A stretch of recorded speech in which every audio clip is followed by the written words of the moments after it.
of the memorial? Well, yeah, we're going to do some man on the streets. I personally want to get out and speak to a lot of the people, ask them if they think that the 13th anniversary of 9/11 will usher in a new decade of terror with this ISIS group. You know, I want to find out if people are really disturbed as I am that there are 28 classified files still missing from the 9/11 report. You know, Ron Paul is starting this offensive basically with social media. He wants people to put videos up saying, hey, we demand to have these 28 pages declassified. What are you hiding? You know, and based off some of the stuff, some of the people he's talked to, he knows that, well, he believes that, you know, President Bush had prior knowledge of the 9/11 attacks based off that. So I want to ask a lot of people how they feel about that as well.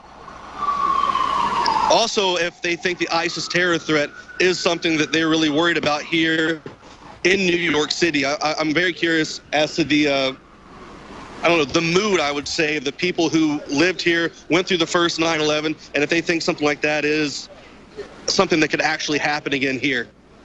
Joe, I want to expand on that point that you just brought up. We're not the ones that 2 Fridays ago put out the report saying that the government believes that an attack is imminent and will happen on or before 9/11. That was out of Homeland Security and the Border Patrol. We sent you down there to the border to cover it, to try to draw attention to it. And you know, I hope there's no attack today or tomorrow. I'm trying to stop an attack because I don't want people to lose their lives, but even bigger, for all of us to collectively lose the engine of freedom, liberty. And so that's why we're trying to draw attention to this. Clearly, Al-Qaeda, as it's operated, has been a cutout group pretty much run by Western intelligence. This new ISIS group is a gigantic Saudi Arabian-run, protected group, but it's clearly not being commanded by anybody and has just been turned loose to run crazy. But it's allowed to operate on Western social media and allowed to fly back and forth into England and Europe. That's the big tell that this is a Western-backed jihadi group. Do you think the establishment can get away, Joe, with creating a group like this and turning it loose? Well, of course, and you know, like we said, we fund them, we back them. They are now the, you know, most well-funded terrorist organization in the world. You know, the fact that the CIA is giving them this money, I mean, quite honestly, do I think that a plane is going to fly into something? Honestly, no. I think they're going to use them, fly them in here, and then drop them off. I think that's a better chance. I mean, if we're funding them, we're not just going to have them fly into our airspace. Why just go ahead and bring them in on a American Airlines, something like that, drop them off, let them meet up with some of their little sleeper cell things? It's a very plausible thing that could happen.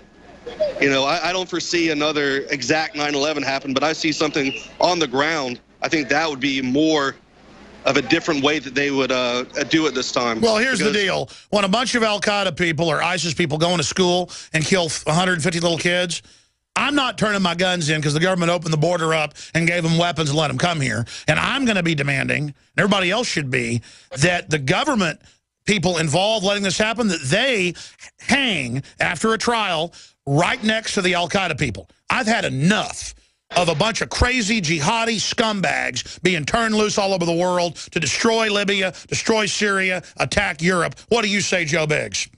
Oh, I'm completely sick of it. It's ridiculous. And like you said, all they want to do is use this. The elite, they love to have wars. They want wars. They make money off of it. This is their new tool. ISIS is their Frankenstein, like I said last week when we were in El Paso.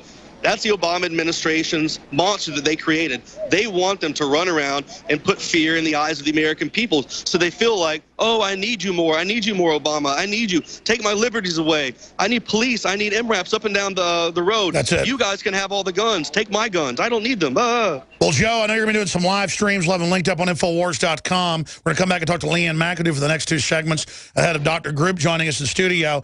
But if you've got more to report coming up in about an hour and a half before Schaefer joins us. Schaefer's on at 1:30 Central today, Colonel Schaefer, with a lot of key intel. We'll be talking to you at 1 o'clock today if you've got more. If not, we'll watch for those reports on the Nightly News tonight, 7 o'clock. Thank you, Joe Biggs. Thank you. All right, we're going to come back and get Leanne McAdoo's take and some of the stories she's working on for Infowars Nightly News and the syndicated radio show. This is mainly a radio show, but we simulcast television And, of course, we have the nightly news at night. When you're a PrisonPlanet.tv member for $5.95 a month, that's what funds this operation.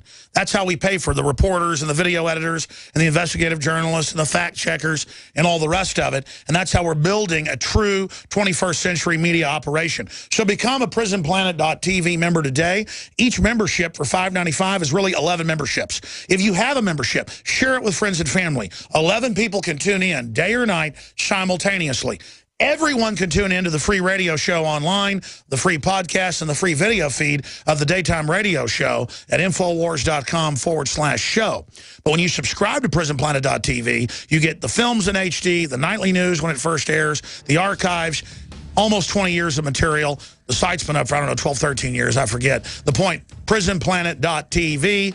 Our own home, our own operation base, so they can't censor us as easily. All our great reporters like Jakari Jackson, David Knight, Leanne McAdoo, John Bound, Darren McBreen, and so many others, and all of our writers, the synergy, the fusion. You've made it all possible. Double down. Continue those memberships or get a membership today. PrisonPlanet.tv. In Times Square, Leanne's got a bunch of special reports coming up on the nightly news tonight and live with us tomorrow, covering the 13th anniversary of what has become a national holiday of fear-mongering and attacking basic liberty. And here we are 13 years later, total NSA spying, wide open borders, checkpoints internally, TSA groping everyone, and our government giving Stinger missiles to al-Qaeda. We now know the war on terror is confirmed, a total fraud, and an attack on our freedoms. Leanne McAdoo. That's right, Alex. Leanne McAdoo for Infowars.com. I'm standing here in Times Square in New York City. This is apparently the #1 terror target, according to the glossy online ISIS jihadi recruitment magazine. I was absolutely shocked, Alex, to find out that the mayor does not have security clearance to classified information. Just one day before the 13th anniversary of the 9/11 terror attacks, this city right here has a terror threat on it, heightened alert, and the mayor doesn't even have access to classified information that could protect this town. No, the mayor doesn't have access to 15,000 Stinger missiles, but al-Qaeda does because our government gave it to him. But that's a non-issue. Yeah, absolutely. He also doesn't have the ability to even control the ceremony tomorrow. Former Mayor Michael Bloomberg decided that he was going to go ahead and keep on having control over the official narrative of 9/11. That includes not inviting the first responders. They're going to be locked outside the gates. So that's right. They're not even allowed in. Not just the families, the actual first responders, because they keep complaining that they were never given health care. No, it's all about a gun grabber and the Bloomberg Foundation running it and collecting money. We know United Way and others, Leanne, got caught on 9/11, along with the Red Cross, collecting billions and giving part of it to gun control groups. How much you want to bet? I know you're investigating that and looking into, is Bloomberg skimming money out of the 9/11 fund to give it to his little vicious scumbag friends across the country?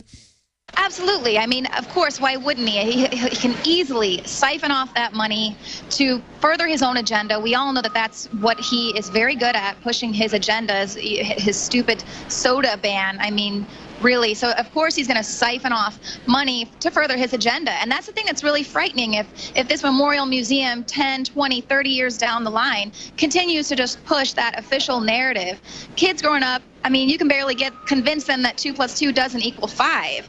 Now they're going to just be going to this museum and continue to regurgitate this false narrative surrounding 9/11. We can thank Michael Bloomberg and the rest of the globalists for that. Now, I know that the city's also been trying to ban cartoon characters out there on the street, but I do see Mickey Mouse is behind you and also Elmo. Mm-hmm. So, oh yeah, they're all around here. David Knight did a really great investigative report on this, but apparently a lot of these costume characters were really upset about the fact that illegal aliens were coming in and giving them competition for these jobs. So they're trying to band together and form these unions and get the city to force these illegal aliens to not come and, you know, give them competition. Turns out a lot of these people themselves are undocumented, so it's kind of... So you've got the undocumented trying to stop the undocumented. We'll be right back. Stay with us, Leanne. Back to you in 1 minute. Second hour coming up. Thank you for listening Leanne, to we got to come up with some angle for you to do something silly or big with Mickey Mouse or something. I mean, how do we know Mickey Mouse isn't Al-Qaeda? This is Scottish John for Infowars.com. I know that most of you here in this commercial already know about the New World Order, eugenics, and all the other issues covered here at Infowars. The question is, do your friends and family know? If not, then I want to know why. Oh, I know it's tough to talk about this with some people. They might call you names, or they just want to talk about sports or soap operas. I say, so what? There's a battle going on out there right now. The ammunition is information, and the soldiers are you. It's time to transform your game from passive listener to active participant. We from Scotland have had our skin in this game for the greater part of the last 1,000 years, and I'm still fighting. If we don't all stand up right now, we're going to lose everything. The Infowar is worldwide. Tell your friends about Infowars and let them know that Infowars doesn't print bull. It's real journalism and news backed up by documented fact. Step up and take your friends and family to Infowars.com, PrisonPlanet.tv and PlanetInfowars.com. The truth will set them free.